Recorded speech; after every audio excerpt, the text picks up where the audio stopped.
Hello, everyone. We have a very important topic tonight to discuss, and we'll see who are we discussing with. Basically, the ANC Western region as a delegation, along with the California legislature and business leaders, just came back from Armenia. I would say it was a historical visit, but don't take my word, take the word of our host, our guest tonight, and our guest is Mrs. Nora Hovsepian, who is the ANC Western Region chair lady, and she was the one who was leading that delegation. Hello, Hello. Ms. Hovsepian, and it's a very important cause, I think, that was behind this visit.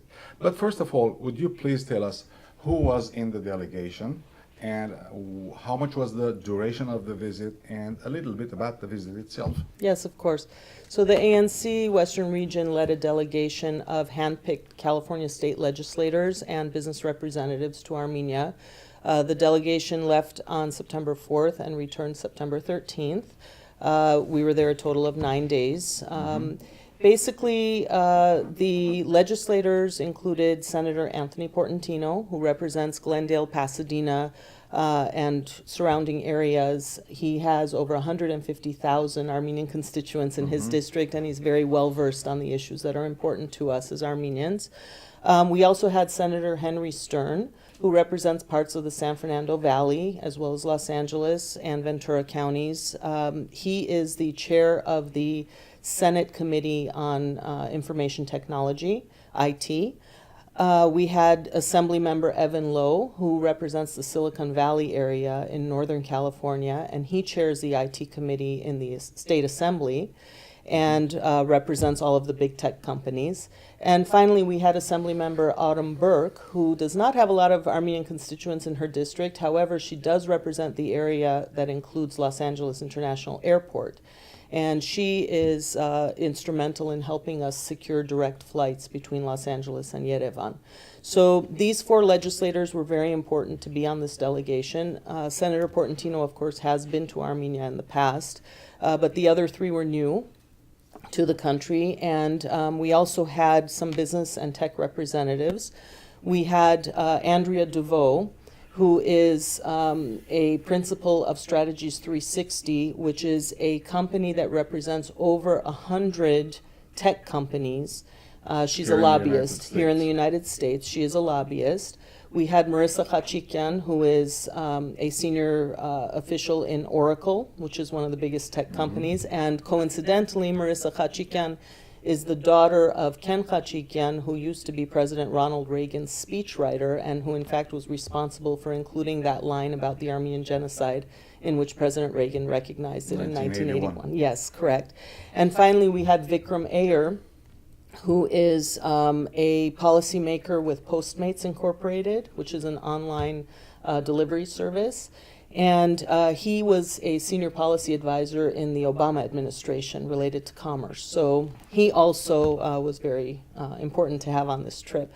We also had Glendale Mayor Zare Sinanyan join us, as well as Glendale City Clerk Ardashes Kasakhian. So it was a very well-rounded, good group. Apparently there are some big names there, and more than the political big names, it caught my attention, the business big names. So what was the purpose of the visit then? The purpose was basically to introduce them to Armenia and all the opportunities that exist. As you know, Armenia does not have the ability to have a lot of exports because of it being landlocked, and its biggest asset, I would say, is intellectual manpower or people power.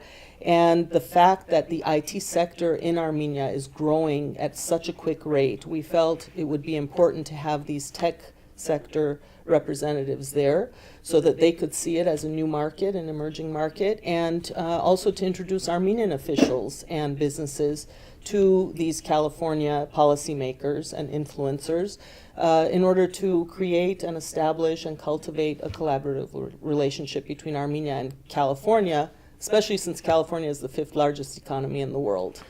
And with all due respect to political leaders, of course, but the reason I mentioned that because we both know, and I think everyone else now realizes, that Armenia itself is becoming the Silicon Valley of the region, the Caucasus region and the former Soviet republics and so on and so forth. And then how would you evaluate the outcomes of the visit? I think it was a very positive outcome. The legislators and the business representatives were extremely favorably impressed. They all came away with multitude of ideas on how to further develop this relationship, and of course we at the ANC will be following up with them to make sure that we can be a bridge in order to actually accomplish these ideas. Well, the ANC has had a instrumental role in the past, at least the past 20 years, as much as I remember, in developing the relationship between the United States and Armenia and Artsakh in different levels and different categories. And one of the things that just came to my mind is that there are sister cities between here in cities in California, especially Glendale, and some cities in Hayastan, in Armenia. So can you wrap that part also, please? Yes, of course. So the Sister City project is something that is a priority for us. Especially after this visit, we want to cultivate that further because it's important to have sister city relationships. For example, Los Angeles and Yerevan are sister cities. Glendale and Gyumri are sister cities. And there are others as well. And it's important to have that grassroots connection where our grassroots chapters, our local chapters in our communities can go to their city councils and can say that there is this city in Armenia that really needs our help. And to develop that global relationship between the two so far has been quite fruitful, and we hope in the future will be even more fruitful.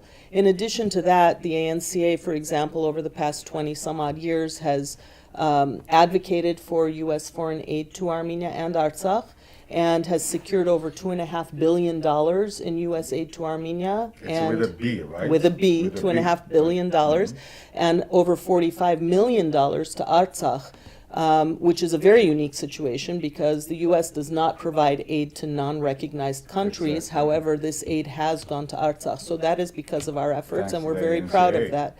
Yes, so we hope that that will continue as well. Of course, the current administration overall, globally, not just related to Armenia or Artsakh, is trying to decrease the amount of foreign aid that goes overseas to other countries. But we're still continuing our efforts to try to maximize it as much as possible. But that's the broader scope of things. Trying to bring it down to the local level or the state level, I think will be even more effective on the ground. We don't have any doubt because we've seen the work, we've seen the results, but I would like also, and I guess our reviewers also would like to know more. You mentioned earlier that the delegation was very, very highly impressed. Can you give us some points or some examples what they were impressed with? Absolutely. One of the main things that was a real takeaway and stood out in everyone's mind is the level of female leadership in the country, in Armenia, not only in the tech sector and business sector, but also in government. And for example, one of the statistics that our delegation learned about is while 50% of the Armenia's population is female, within that 50%, which is pretty much across the board everywhere, but within that 50%, over 70% of women in Armenia have higher education. The percentage here is more like 40% of women in the United States have higher education. I was trying to avoid the comparison, Yes. but thank you. In the tech sector, for example, which is even more striking, it's even more striking, about 50% of tech sector leaders are female in Armenia. Here, it's only 3%. And that was very shocking. So 50 and 3, not too much of a difference, right? well, it was shocking and something that really stood out, and especially the female members of our delegation really felt proud of Armenia for achieving that statistic and felt a little bit regretful that in the United States females have not reached that level. They might move there, who knows? Who knows? But in addition to that, the level of tech savviness and education. So we visited, for example, the IPE school. We visited the RMath labs. We visited TUMO. We visited the American University of Armenia on the educational level. And to see at the first three that I named, to see these small children on computers and learning coding and learning graphic design and coming up with their own ideas, robotics and artificial Along with chess intelligence. always. Yes. artificial intelligence and all these things was really inspiring, seeing all those children learning these things. And this is going to be our next generation of leaders in Armenia, which is very optimistic and hope and engenders hope. In addition, the AUA, of course, the American University of Armenia, is affiliated with the University of California. And it was amazing to see the programs. We met the deans of all the different departments at the AUA, and their programs and the level of their expertise was very impressive. Senator Portantino actually received a gratitude award from the AUA for his initiative in providing for 6 fully paid scholarships to the University of California Hastings College of Law for AUA graduates. So that also was a huge thing. And I think just having this California connection, we met a lot of California natives who've actually repatriated to Armenia. And they're running startups and tech companies, and Impact Hub, for example, we visited. That's run by California Armenians. We visited Synopsys. We participated in an IT business forum where there were many representatives of different businesses. We visited Pixart, which are also California Armenians.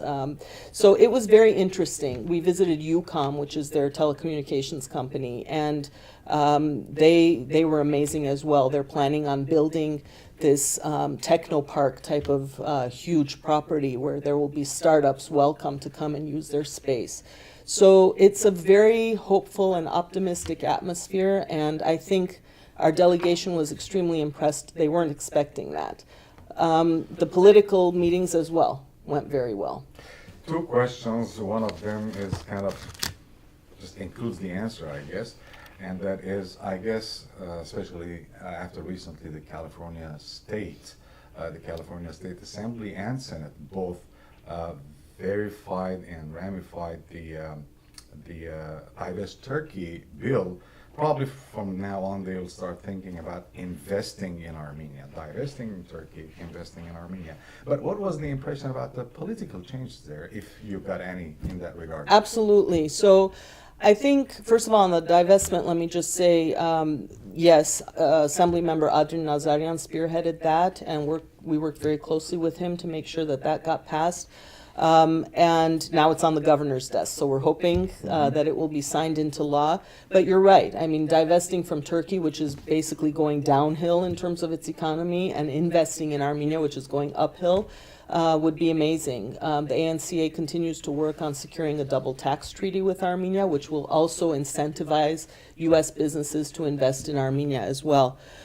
With respect to the political meetings and just the atmosphere in general, this is the 4th official U.S. delegation that I've been a part of, and I can say unequivocally that this is the first time that we have been really welcomed with open arms, in the sense of welcoming the advice, the guidance, the input, the collaboration of U.S. officials, truly. I mean, we've met with government officials in the past, and they've been very polite and hospitable, but really having substantive discussions with actual challenges being identified and solutions being proposed with this collaboration, this is the first time that that's happened.